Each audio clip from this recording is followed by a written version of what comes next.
যত ডাকডোল পিটিয়ে বিয়ে হয় তত ডাকডোল পিটিয়ে আবার ভাঙে। পৃথিবীতে এত কিছু ঘটে, কিন্তু উপন্যাস মানেই ঘুরে ফিরেও চিপায়। ওই অবৈধ সম্পর্ক, ওই হারাম রিলেশন, ওই 2 নম্বর পথ, ওই বাবা মার অবাধ্যতার পথে নিয়ে যাওয়া, ওই ক্যারিয়ার ধ্বংস করে দেওয়া, পড়াশোনা ধ্বংস করে দেওয়া, ঈমান আমল শেষ করে দেওয়া, তারুণ্য শেষ করে দেওয়া, এরা এদেশের তারুণ্যের সবচেয়ে বড় শত্রু।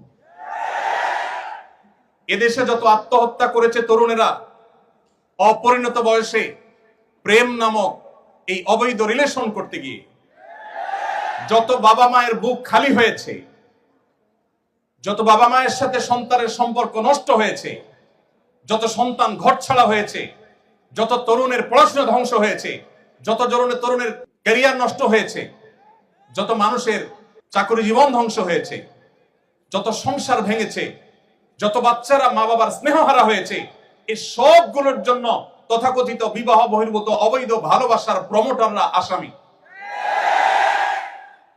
এরা কেউ এই সমস্ত অপরাধের দায় এড়াতে পারে না। এরা আপনাকে সকাল বিকাল অভিনয় করে দেখাবে কিভাবে প্রেমকে জয় করতে হয়।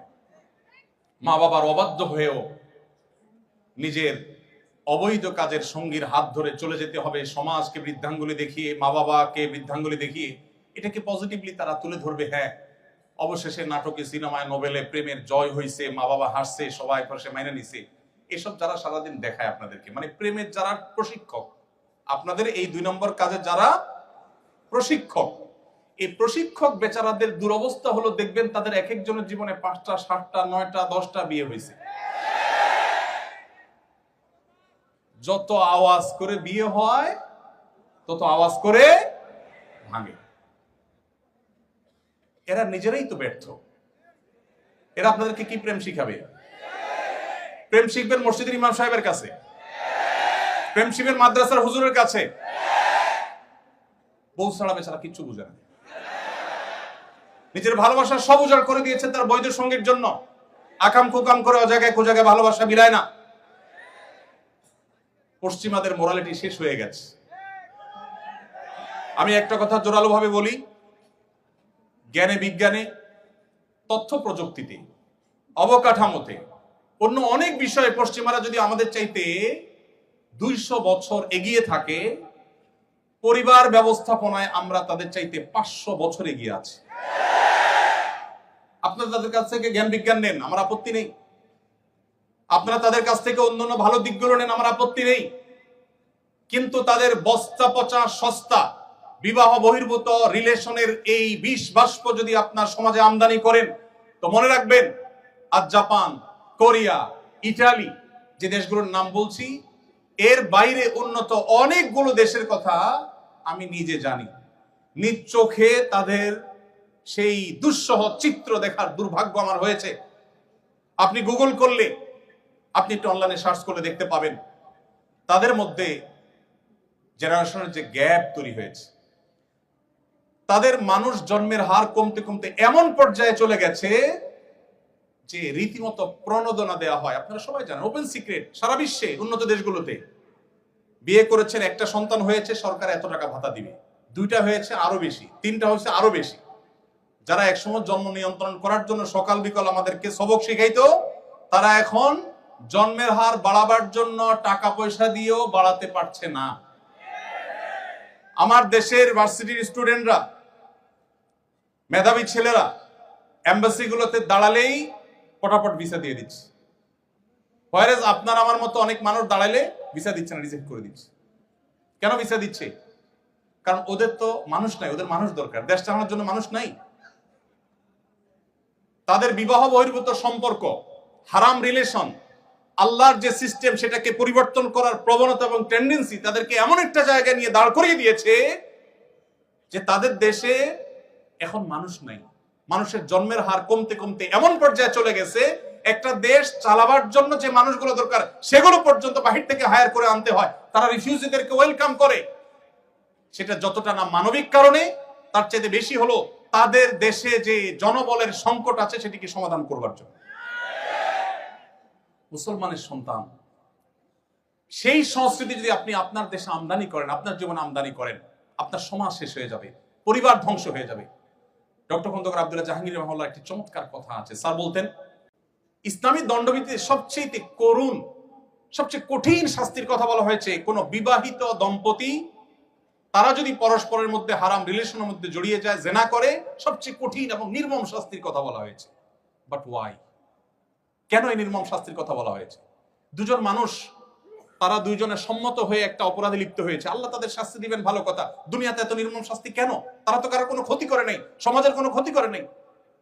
স্যার বলেছেন, তারা সমাজের সবচেয়ে বড় ক্ষতিটা করেছে কি? এই টেন্ডেন্সি যদি ডেভেলপ হয় একটা সমাজে, কি হতে পারে? মানব সভ্যতা হারিয়ে যেতে পারে ওই সমাজ থেকে বা পৃথিবী থেকে। মানুষের মধ্যে সন্তান জন্ম দেওয়ার যে স্বাভাবিক টেন্ডেন্সি, এটা যদি একবার চলে যায়, এটা নতুন করে সৃষ্টি করা কঠিন।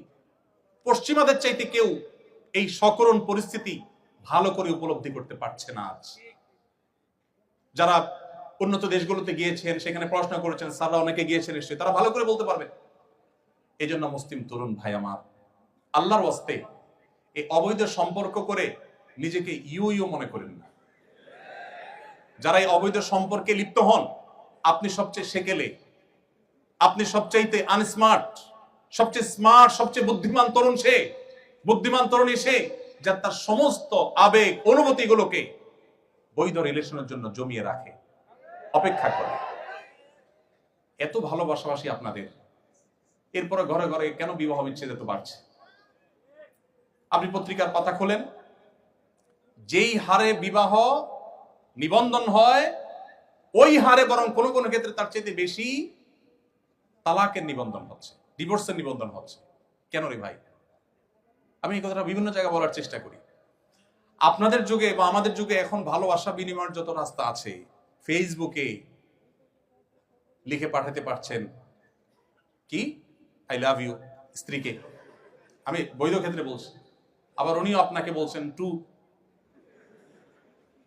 আপনি চাইলে ইমোতে করতে পারছেন, ফোন কলে বলতে পারছেন, মেসেজ পাঠাতে পারছেন, কত কাহিনী করতে পারছেন। সকালে নাস্তা করাচ্ছেন, বিকালে চাইনিজ খাওয়াচ্ছেন, ফুচকা খাওয়াচ্ছেন, চটপটি খাওয়াচ্ছেন, ভালোবাসা দিচ্ছেন, 3 পিস জামা একটা পরে 5টা দিচ্ছেন, বাট ভালোবাসা থাকছে না। সব মেড ইন চায়না হয়ে গেছে।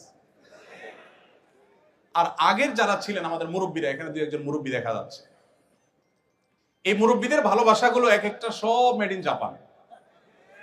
এত স্ট্রং। দেখবেন চাচাকে যদি যায় বলেন, চাচা, চাচির ব্যাপার আমার ডাউট হয়, কার সাথে যেন কথা বলে, দেখবেন কানের নিচে সর্বশক্তি সঞ্চয় করে একটা চড় মেরে দিবে যে বেয়াদব, তুই কল্পনা করলি কিভাবে? কারণ চাচার ওই যে সারা জীবনের বৈধ ভালোবাসা সব জমিয়ে রাখছে, সব দিচ্ছে, দুজনের মধ্যে কোনো খাদ ছিল না, ভালোবাসাটা পুরানি খাদ। আর আপনারা, আমরা যারা এই যুগের তরুণরা রাস্তাঘাটে যেখানে সেখানে ভালোবাসা বিলাচ্ছেন, মনে করেন আপনি ভালোবাসার মেশিনে পরিণত হয়েছে। আপনি ভালোবাসার সবচেয়ে বড় ভিখারি এবং সবচেয়ে বড় অভাবী। আপনার জীবনে প্রেম বলতে আসলে কিচ্ছু নাই, যা আছে সব ভোগের জন্য প্রতারণা এবং প্রবঞ্চনা।